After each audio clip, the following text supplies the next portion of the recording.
Le Bitcoin est dans une très bonne disposition pour réaliser une continuation haussière. On est actuellement simplement en train de consolider dans une zone de résistance qui est clé, qui est ici aux 48 472 $. On voit que c'est une zone qui nous avait déjà maintenu à la baisse dans le passé. Alors on a cette structure en double bottom qui s'est bel et bien validée. Donc qu'est-ce qu'il se passe lorsqu'on consolide ici sous un niveau de résistance? Eh bien il y a deux possibilités. Soit on vient le franchir à la hausse et de cette manière, au vu des volumes profile et du creux de volume profile, on pourrait revenir directement dans les 51 000 voire 52 000 $. Soit malheureusement on vient à être rejeté. Et là, de cette manière, on voit qu'on a deux creux de volume profile qui pourraient être des objectifs aux 44 000 $, voire aux 41 632 $. Donc, plus des indications du Bitcoin actuel, est-ce que nous avons plus de chances de franchir à la hausse et d'aller chercher les 52 000 $, ou est-ce que malheureusement, nous avons plus de chances de partir à la baisse? Eh bien, c'est exactement ce que nous allons voir dans cette vidéo.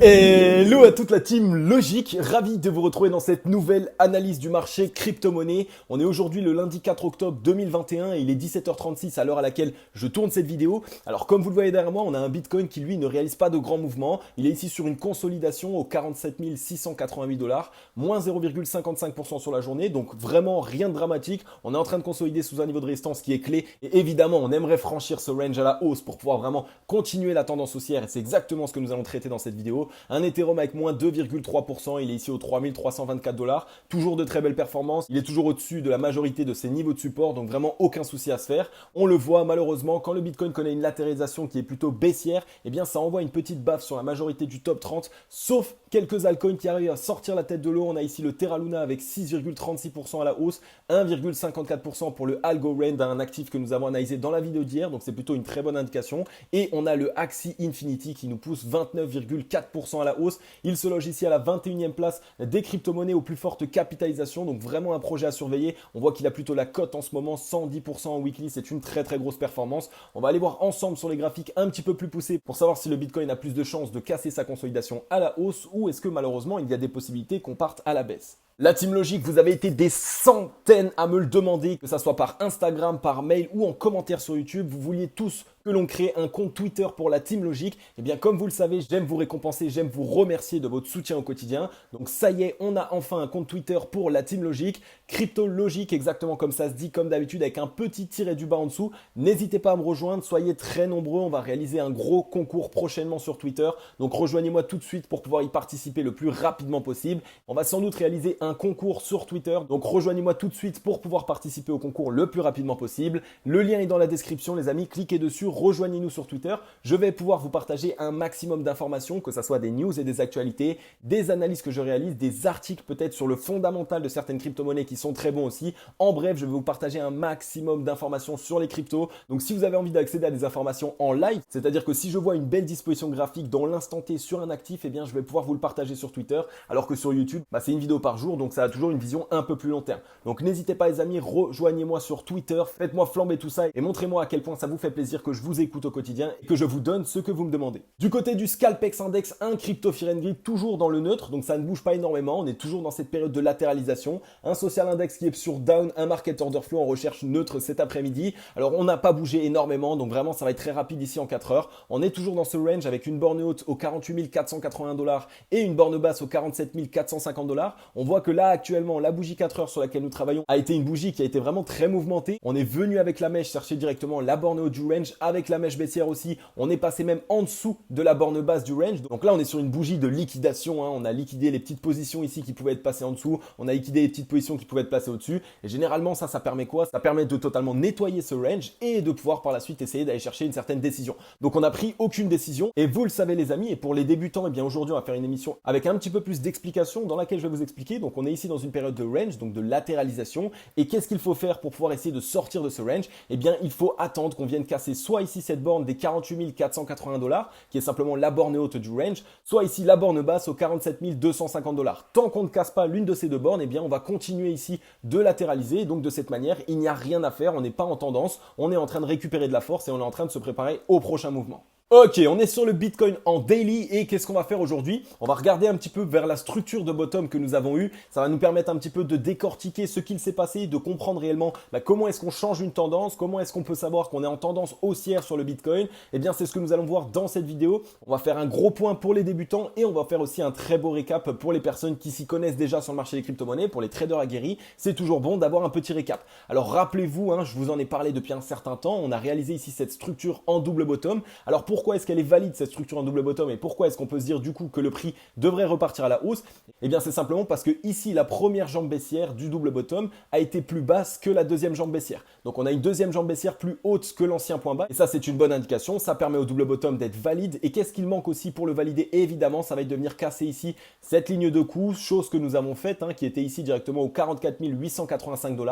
On est venu le casser à la hausse, donc qu'est-ce qu'il se passe à ce moment-là? On inverse la tendance, on repart en tendance haussière et on réalise des points hauts de plus en plus haut, puisque regardez ici, on voit qu'on avait eu ici un point bas, puis par la suite un point haut. Ensuite, on a eu un point bas ici qui a été plus haut que l'ancien point bas et on a réalisé ici un plus haut qui a été plus haut que l'ancien point haut. Donc qu'est-ce que ça nous montre? Qu'est-ce que ça nous envoie comme message? Eh bien, ça nous dit simplement qu'on est rentré ici dans une tendance haussière. Rappelez-vous, on était dans une tendance baissière. On faisait ici des points hauts, comme vous le voyez, de plus en plus bas et des points bas ici de plus en plus bas par la même occasion. Donc ici, cette structure en double bottom, elle a permis quoi? Elle a permis d'inverser la tendance et donc de changer la dynamique du marché qui maintenant est plutôt haussière. On est arrivé ici du coup dans cette période de latéralisation. On voit que ça fait 3 jours pour l'instant qu'on latéralise. On n'arrive pas à trouver une décision pour casser ces bornes. On voit que c'était une zone qui nous avait ici déjà fait latéraliser dans le passé et par la suite on avait eu une grosse réaction bear, mais c'était dans la continuité ici d'une tendance baissière. Ça, il faut pas l'oublier. Alors que actuellement, vu que nous sommes dans une tendance haussière, on a déjà plus de chances de pouvoir casser ici ce range à la hausse et d'avoir une certaine continuation de la tendance haussière sur laquelle nous sommes actuellement. Donc tant qu'on n'arrive pas ici à venir clôturer au-dessus soit des 48 478 $, soit en dessous des 47 421 $, alors on va continuer à latéraliser de cette manière et il va falloir attendre une certaine prise de décision.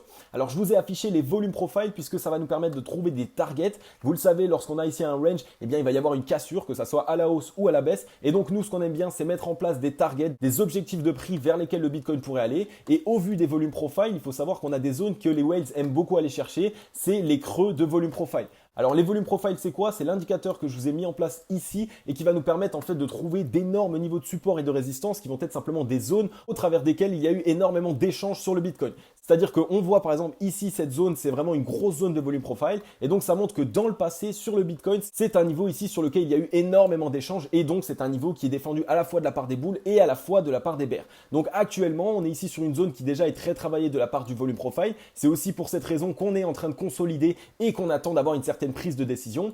Et généralement, du coup, les whales, elles aiment bien aller tirer le prix dans des creux de volume profile pour pouvoir aller gratter des liquidités. Alors on voit qu'ici, on a un énorme creux de volume profile. Donc ici, entre les 53 000 et les 51 000 $ environ. Donc c'est une zone, si jamais on arrive à casser ici le range à la hausse, qu'on pourrait aller visiter, que les whales pourraient aller chercher. Pourquoi? Parce qu'elles vont aller chercher ici des liquidités. Elles vont faire fermer aussi un maximum de positions short qui étaient à levier. Donc ça va leur permettre de gratter des liquidités.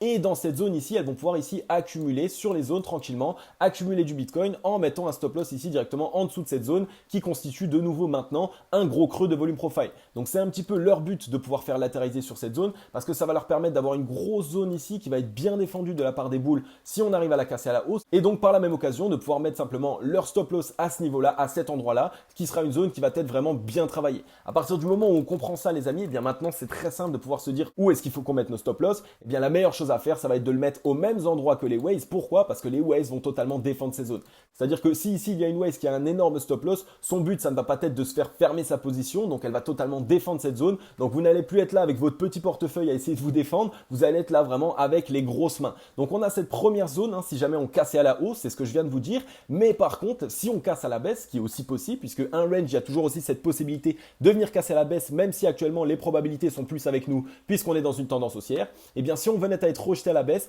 on voit qu'on a ici un premier creux de volume profile aux 44 000 $ environ, et on aurait ici un deuxième creux de volume profile aux 41 518 $. Donc c'est deux zones qui pourraient être cherchées par les whales si jamais il venait à y avoir une certaine correction. Donc on pourrait ici essayer d'aller chercher des liquidités, faire fermer un maximum de positions longues aussi qui viennent de s'initier sur le mouvement haussier sur lequel nous sommes. Et si on veut même faire un petit peu plus peur et créer un effet de panique, on pourrait revenir ici chercher les 41 000 $. Au vu des indications actuelles, ce n'est pas du tout ce que nous envoie le marché. On a bien plus de chances et de probabilités de venir le casser à la hausse puisque regardez les volumes. On a eu 3 jours de hausse consécutive sur les volumes. On a eu que très peu de mèches bulles qui ont été revendues alors que des mèches bear, eh bien il y en a eu pas mal qui ont été rachetées. Et au niveau des volumes bear, pour l'instant, c'est vraiment du volume qui est très faible. Donc on est sur une bonne indication qui pourrait nous permettre d'avoir une continuation haussière. On voit qu'on n'est pas en train de manquer de force. On est ici sur les 50-95. Donc on a un petit peu de force si jamais on veut essayer de casser ce mouvement. Mais il est préférable de continuer un petit peu à latéraliser pour essayer de recharger le shop. Et lorsque le shop est rechargé, c'est un indicateur de force qui va nous permettre de savoir quand est-ce qu'un actif a de la force et peut réaliser un mouvement assez explosif ou inversement quand est-ce qu'il est totalement à plat et qu'il ne peut pas pas réaliser de mouvement. Et donc le but en fait, ça va être ici de le recharger. Donc pour le recharger, il faut aller ici proche de la zone des 60 sur le shop. Et dès lors qu'on est au-dessus, alors là, on a vraiment énormément de force. Par contre, inversement, si on va aux alentours de la zone des 40 ou en dessous, alors à ce moment-là, ça montre quoi? Ça montre que c'est un actif qui n'a que très peu de force. Donc actuellement, on est un petit peu entre les deux bornes, on a un petit peu de force, mais le mieux du mieux, ce serait ici de continuer la latéralisation pour récupérer plus de force et par la suite envoyer un mouvement qui risque d'être explosif et qui pourrait très nettement nous permettre de prendre à revers beaucoup de shorters. Et sur le RSI, on voit qu'on est passé au-dessus de cette zone de résistance ici des 54,10. Alors qu'est-ce qu'il peut se passer? Eh bien généralement sur le RSI, c'est un petit peu comme sur le cours, on aime bien revenir tester les niveaux de support ou de résistance pour les valider. Donc là ici, c'est un niveau de résistance qui vient d'être cassé, donc on pourrait le valider en tant que support et si on arrive à trouver un rebond dessus, eh bien ça montre ici que les acheteurs défendent totalement cette zone et c'est une très très bonne indication. Donc on pourrait revenir dessus et simplement trouver un rebond par la suite ou alors on pourrait ici faire un petit double bottom comme on le voit actuellement et essayer de réaliser une petite continuation haussière. Alors pour pouvoir ce faire, il faudrait casser absolument ici ce niveau de résistance comme je viens de vous le matérialiser à ce niveau-là puisqu'il constitue actuellement le point haut de la petite tendance haussière que nous sommes en train de mettre en place. Donc si on veut réaliser une continuation haussière, eh bien il faut venir s'affranchir de cette zone des 57,82. Donc voilà pour le RSI. Pour l'instant, on voit qu'on a encore de la force, on n'est pas encore dans des zones de surachat, on a encore largement la place d'initier un mouvement haussier si on le souhaite avant même que l'euphorie se mette en place. Donc vraiment de très bonnes indications. Si on continue la petite latéralisation et qu'on essaye de trouver une décision haussière, et bien comme je vous l'ai dit, on aura ici cette target des 51 000, 52 000. Donc on a vraiment des good news pour le Bitcoin et en plus de ça, on a un volume bear qui est totalement sur le déclin. Donc on va surveiller ici le fait qu'on vienne bien break cette zone de résistance aux 48 489 $.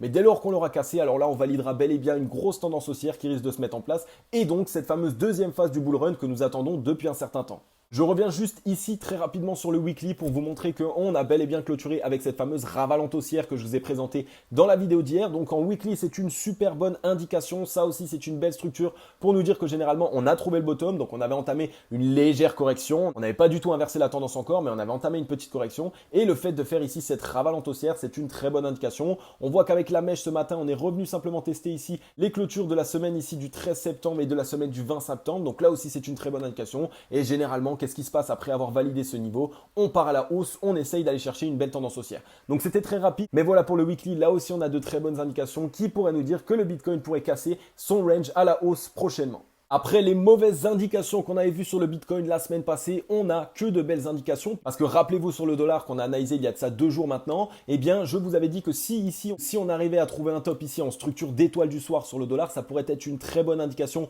pour un retournement baissier, pour commencer un certain mouvement correctif. Et ça, vous le savez, qu'est-ce que ça fait? Ça va faire pump le Bitcoin et le marché des crypto-monnaies. Et là, voilà, ça y est, on a eu la résolution. On a bel et bien ici validé cette fameuse étoile du soir. Donc c'est une bonne indication. On voit que les bears commencent à se montrer. Là aussi, ça nous envoie un bon signal pour le marché des crypto-monnaies et donc évidemment vous le savez un mauvais signal pour le dollar. On a un premier niveau de support ici à revenir tester qu'on n'avait encore jamais retesté au 93,567 $.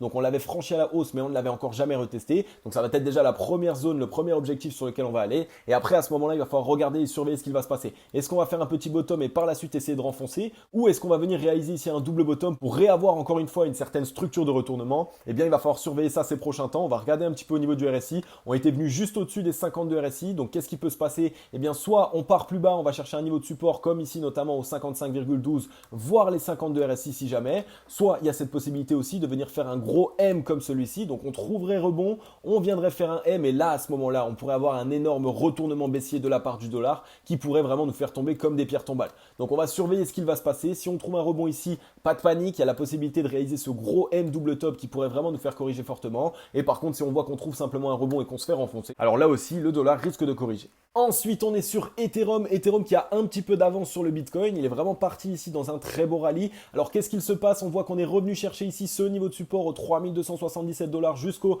3319 $. Donc, c'est un gros niveau de support qui anciennement était un énorme niveau de résistance et qui a aussi joué un gros niveau de support. Donc, c'est vraiment une zone qui est totalement travaillée. En plus, vous le voyez ici, les volumes profile l'affichent. On a un gros spike de volume profile. Donc, c'est une zone peut-être qui va nous demander de ranger un petit peu pour récupérer de la force et par la suite essayer de renvoyer le cours. Donc, le fait d'être bien revenu la tester, si on arrive à la tenir cette zone, c'est une bonne indication. Ça nous montre donc que les bulls sont bien présents et que du coup on vient de valider cette zone en tant que zone acheteuse. Au niveau du shop, on est bien plus chargé que sur le Bitcoin, on est au 55,50. Donc là aussi on a vraiment cette possibilité de réaliser un certain mouvement assez fort ces prochains temps. Je n'aime pas trop ici voir 3 volumes bulls sur le déclin, mais bon, comme je vous l'ai expliqué aussi dans la vidéo d'hier, on a eu ici le week-end, donc c'est normal qu'il y ait moins de volume sur le week-end.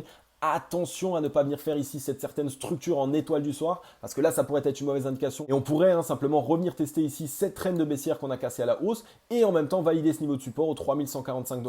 Donc attention, on va surveiller quand même la clôture et le volume aussi, puisque c'est assez important. Au niveau du RSI, là, qu'est-ce qui se passe? Eh bien, on vient de se faire rejeter ici de la zone des 57,05. Donc qu'est-ce qui peut se passer après ça? Eh bien, on va sans doute revenir tester ici soit la zone des 52 RSI, soit les petits niveaux de support intermédiaires ici, notamment au 51,46 qui pourrait être aussi une très belle zone de rebond. On va se la matérialiser par la même occasion. Donc voilà ce qui pourrait se passer sur Ethereum. On pourrait avoir une correction un petit peu plus marquée. Pourquoi pas simplement clôturer sur cette zone, demain faire une petite frayeur et par la suite essayer de ravaler un peu le mouvement. Donc on va surveiller ce qui se passe sur cet actif. On a toujours ici notre fameuse target du double bottom aux 3620 $. Donc pas de panique, même si demain on vient faire une petite correction, il n'y aura pas de souci, on viendra simplement chercher cette zone. Et là pareil, au niveau du volume profile, regardez, je vous ai matérialisé des creux de volume profile qui seraient des zones qu'on pourrait aller chercher, que les waves pourraient aimer aller chercher. Alors si on venait à avoir une correction, si on venait à être rejeté de ce niveau, eh bien on pourrait revenir ici dans ce creux de volume profile qui est ici aux 3015 $. Et autrement, si on renvoie le prix à la hausse, alors on voit qu'on a ici le creux de volume profile entre les 3618 $ qui concorde totalement avec notre objectif de valider le double bottom. Donc on va surveiller ce qu'il se passe, mais au vu des indications, on a plus de chances d'essayer d'aller chercher ici ce creux de volume profile haussier qui pourrait permettre à Ethereum ici de revenir tester ici cet ancien top et par la suite, pourquoi pas, de revenir chercher ici la zone des 3950 $. Donc là aussi, Ethereum est plutôt dans une belle indication. Il va quand même falloir surveiller ici ce niveau de support qui doit absolument tenir, mais si on arrive à le tenir, alors la journée de demain pourrait nous permettre de trouver un beau rebond. Ensuite, on est sur le Matic et le Matic, c'est vraiment un actif qui s'est un peu laissé porter ces derniers temps. Je sais qu'il plaît à énormément de personnes, mais bon, quand on voit qu'il y a une correction comme celle-ci, c'est vrai qu'il y a beaucoup d'investisseurs qui ont du mal à rentrer. Et pourtant, si on regarde réellement dans les faits, si on regarde vraiment les graphiques, ce serait vraiment une belle zone d'entrée. Pourquoi? Eh bien, regardez ici, je vous ai simplement tracé ici le retracement de Fibonacci. Et quelle zone est-ce qu'on est allé chercher? On est revenu chercher ici entre la zone des 1 et des 0,786 de Fibonacci. Et c'est la zone de rechargement principale des acheteurs ici entre les 0,618 et les 0,786. Donc on a validé l'objectif baissier, on a trouvé un beau double bottom ici avec un bottom ici plus haut que l'ancien bottom, donc encore des belles indications. On a eu du volume bull qui est rentré, on est en train ici de valider la zone des 0,786 de Fibonacci avec une mèche. On valide par la même occasion le niveau de support des 1,24 centimes, donc l'ancienne ligne de coup du W. Donc pour l'instant, on valide tout ce qu'il nous faut. Si on arrive à trouver un rebond là-dessus, vraiment, ce serait une très belle zone. De plus, comme vous le voyez, on est ici dans un creux de volume profile, donc vous le savez. Donc c'était vraiment ici l'objectif des waves, de revenir chercher ces liquidités. Donc on va peut-être ici trouver une petite latéralisation avant d'essayer de repartir. Mais là aussi, on est dans un beau creux de volume profile et vous le voyez, les waves aiment bien aller chercher ces zones. Au niveau du shop, on est ici sur les 57,20. On est vraiment bien chargé, donc un mouvement assez puissant pourrait arriver prochainement. Et en plus, si on vient à avoir une latéralisation, alors là, l'explosion pourrait être vraiment très très forte. Sur le RSI, on est en train de revenir tester les 52 RSI. Je pense qu'on va clôturer dessus ce soir. Et si demain, on arrive à trouver un rebond et surtout à casser cette zone de résistance des 54,88, alors là, c'est vraiment la tendance haussière qui commence à se désigner et ça montre que les acheteurs sont en train de reprendre la main. Donc surveillez bien le Matic. Je sais que vous avez été très nombreux à vouloir accumuler de cet actif. Vous ne saviez pas quand, surtout qu'au vu de la correction sur laquelle nous étions, eh bien, on a un peu de mal des fois à se dire qu'il faut rentrer dessus. Mais là, c'est un actif qui en réalité est dans une belle disposition. On est dans une bonne zone de rechargement. Et si on regarde depuis le top ici, on est sur une correction quand même de 54,73%. Et donc, qu'est-ce que ça nous montre? Ça nous montre qu'on n'est pas sur un actif qui est suracheté. Ça nous montre qu'il lui reste encore la place d'essayer de réaliser une tendance haussière. Donc, on va surveiller bien ce qu'il se passe. Mais en tout cas, le double bottom, c'est validé. On est revenu ici valider en tant que support la ligne de coup. Donc, notre objectif est ici directement au 1,42 centimes de dollar. Ok les amis, j'en ai fini avec cette vidéo. Comme d'habitude, j'espère qu'elle vous aura plu un maximum. Merci beaucoup les amis pour tout ce que vous faites au quotidien. Vraiment, en ce moment, je vois que j'ai plus le temps, les vidéos sont longues, etc. Donc je prends pas le temps de vous remercier. Mais vraiment un grand merci parce que c'est grâce à vous qu'on en est là. On est 8600 membres de la team Logique. On se développe vraiment super rapidement. Tous les calls que je réalise en ce moment avec des partenaires, avec certains autres youtubeurs, eh bien ils me disent que c'est vraiment assez rare. Donc un grand merci pour tout ce que vous faites, pour votre soutien, pour vos likes, vos partages, vos commentaires, vos abonnements. C'est grâce à vous qu'on en est là. Ça me fait super plaisir. Je vais essayer de réaliser un concours d'ici peu, donc sans doute aux 10 000 abonnés. N'hésitez pas à vous abonner si ce n'est pas encore fait. N'hésitez pas à partager à des amis aussi. Plus vite on arrive aux 10 000 abonnés, plus vite le concours va se mettre en place. Donc voilà, en tout cas, je me devais de vous remercier les amis. Vous le voyez, le Bitcoin est simplement dans une latéralisation. La majorité des indications sont plutôt dans le vert et il nous envoie vers une hausse prochaine. Donc il va falloir qu'on surveille tout ça. Mais ça redonne le sourire. On voit des portefeuilles dans le vert. On voit certains actifs réaliser de grosses performances. Donc c'est vraiment maintenant qu'il faut essayer de réfléchir à un plan d'action d'investissement. Et c'est surtout maintenant qu'il va falloir essayer de trouver des actifs avant qu'ils ne commencent commence à y avoir de grosses performances. Donc les amis, en tout cas, rejoignez-moi sur Twitter, tout nouveau compte, vous me l'avez demandé, vous avez été des centaines à me le demander. Donc évidemment, quand vous êtes très nombreux à me demander quelque chose, la majorité du temps, je le mets en place pour vous faire plaisir. Un gros like, un gros commentaire si ça vous a vraiment fait plaisir. Et comme d'habitude, je vais vous souhaiter à tous et à toutes une agréable journée ou une agréable soirée. C'était Cryptologique. Ciao, bye bye.